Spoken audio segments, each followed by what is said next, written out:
ওম নমো ভগবতে বাসুদেবায় নমো। নমস্কার সুপ্রিয় দর্শক বন্ধুরা, সনাতন পরিবারে আপনাদের সকলকে জানাই স্বাগত। আশা করি আপনারা সকলেই ঈশ্বরের কৃপায় ভালো আছেন, সুস্থ আছেন। আজ আপনাদের সামনে একটি অত্যন্ত গুরুত্বপূর্ণ বিষয় নিয়ে আলোচনা করব, যা আপনাদের জানার অত্যন্ত প্রয়োজন। আর নতুন কিছু জানতে বা শিখতে চাইলে অবশ্যই আমাদের এই চ্যানেলটি সাবস্ক্রাইব করুন। সুপ্রিয় দর্শক বন্ধুরা, সৌভাগ্যশালী জীবন পেতে এবং পকেট ভর্তি সদা সর্বদা অর্থ রাখতে প্রতি মঙ্গলবার বিশ্বাস সহকারে আপনার পকেটে বা মানিব্যাগে রাখুন এই একটি পাতা।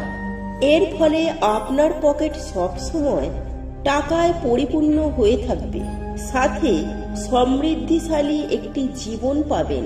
ফলে গাড়ি, বাড়ি, অর্থ সব সহজেই লাভ করতে পারবেন। ঠিক তেমনি আপনাদের বাড়তি খরচের পরিমাণও ধীরে ধীরে কমে যাবে। বন্ধুরা, আজকের এই উপায়টি তারাই করুন যারা অক্লান্ত পরিশ্রম করার পরেও আর্থিক দিক থেকে উন্নতি করতে পারছেন না। বন্ধুরা, জীবনে সুখে শান্তিতে থাকার জন্য এবং নিত্য প্রয়োজনীয় চাহিদাগুলো মেটানোর জন্য আজকালকার দিনে টাকাই সব। মানুষ দিন রাত অক্লান্ত পরিশ্রম করে শুধু এই অর্থ উপার্জনের আশায়।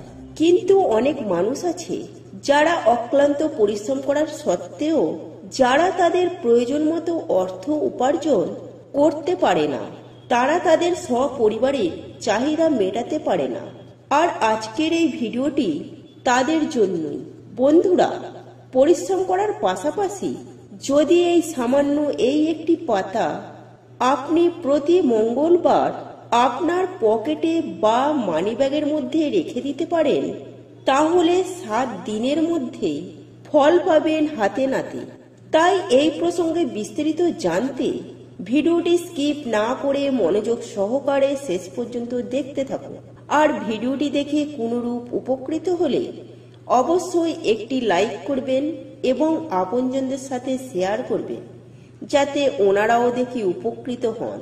আর যারা সনাতন পরিবারে নতুন হয়ে আছেন, তারা অবশ্যই আমাদের এই চ্যানেলটি সাবস্ক্রাইব করুন এবং পাশে থাকা বেল বাটনটি প্রেস করুন এরূপ নিত্য নতুন ভিডিও সবার আগে দেখার জন্য। তাহলে চলুন বন্ধুরা, আর সময় নষ্ট না করে ভিডিওর মূল পর্বে প্রবেশ করা যাক।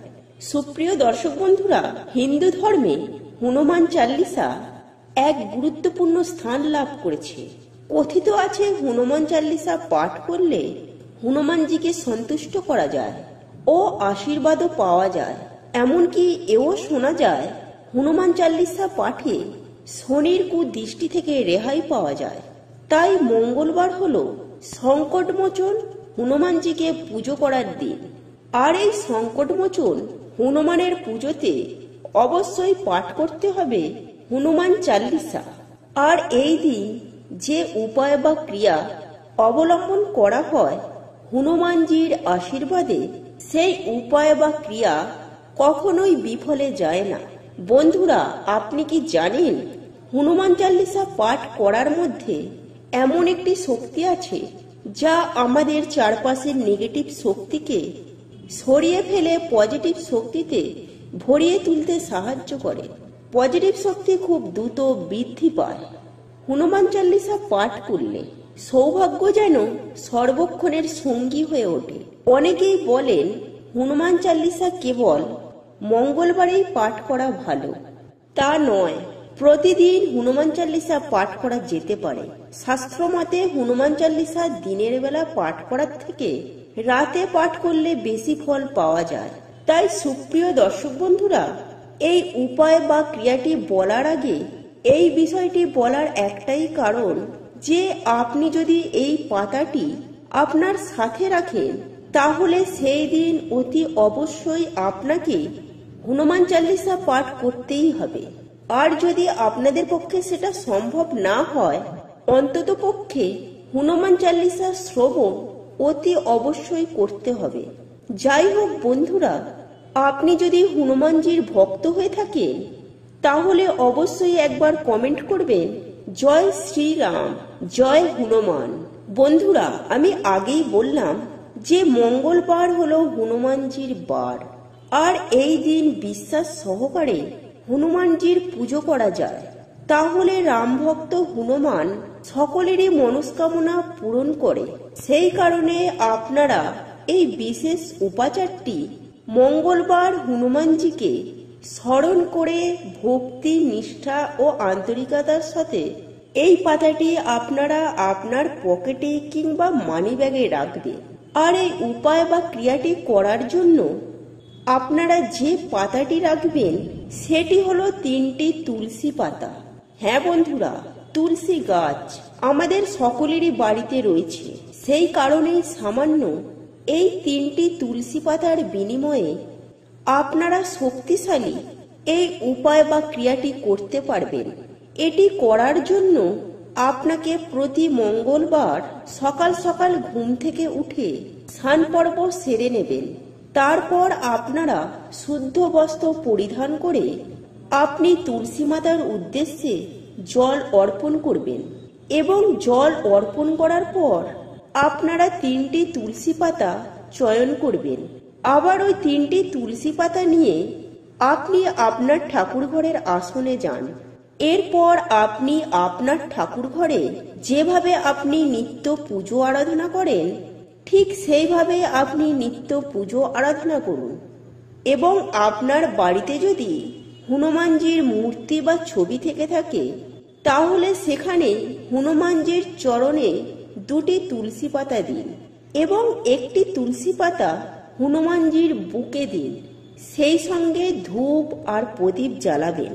তবে এই তুলসী পাতা তোলার ক্ষেত্রে আপনারা একটি বিষয় খেয়াল রাখবেন, যেন এই তুলসী পাতা কোনোভাবে ছেঁড়া বা পোকা খাওয়া যেন না হয় এবং পরিষ্কার পরিচ্ছন্ন নিখুঁত 3টি তুলসী পাতা আপনারা চয়ন করবেন। বন্ধুরা, এরপর পুজো আরাধনা হবার পর সন্ধ্যার পর আপনারা যেভাবে বাড়িতে সন্ধ্যা দেখান, ধূপ দেখান, ঠিক সেভাবে বাড়িতে সন্ধ্যা দেবেন এবং সন্ধ্যা দেবার পর অতি অবশ্যই হনুমান চালিসা পাঠ করবেন। যদি আপনাদের পক্ষে সেটা সম্ভব না হয় তাহলে অতি অবশ্যই শ্রবণ করবেন এবং শ্রবণ করার পর আপনারা হনুমানজির চরণ থেকে 2টি তুলসী পাতা আপনার মানি ব্যাগে বা আপনার পকেটে রাখবেন এবং বুকে রাখা তুলসী পাতাটি আপনি খেয়ে নেবেন। এই হলো আপনাদের প্রথম কাজ। তার পরের সপ্তাহে মঙ্গলবার দিন যখন আপনার মানি ব্যাগে থাকা তুলসী পাতা 2টি শুকিয়ে যাবে তখন ওই তুলসী পাতা 2টি কোনো প্রবাহমান জলে বা কোনো জলাশয়ে ভাসিয়ে দিন এবং পুনরায় আবার এই উপায় বা ক্রিয়াটি অবলম্বন করুন। বন্ধুরা, এই ছিল আজকের ভিডিও। আশা করি ভিডিওটি দেখে আপনাদের খুব ভালো লেগেছে। আর ভিডিওটি দেখে কোনোরূপ উপকৃত হলে অবশ্যই একটি লাইক করবেন এবং আপনজনদের সাথে শেয়ার করবেন যাতে ওনারাও দেখে উপকৃত হন। আর যারা সনাতন পরিবারে নতুন হয়ে আছেন তারা অবশ্যই আমাদের এই চ্যানেলটি সাবস্ক্রাইব করুন এবং পাশে থাকা বেল বাটনটি প্রেস করুন এরূপ নিত্য নতুন ভিডিও সবার আগে দেখার জন্য। আর আমরা সনাতন পরিবারের পক্ষ থেকে ভগবানের কাছে প্রার্থনা করি আপনারা সকলেই সুস্থ থাকুন, ভালো থাকুন।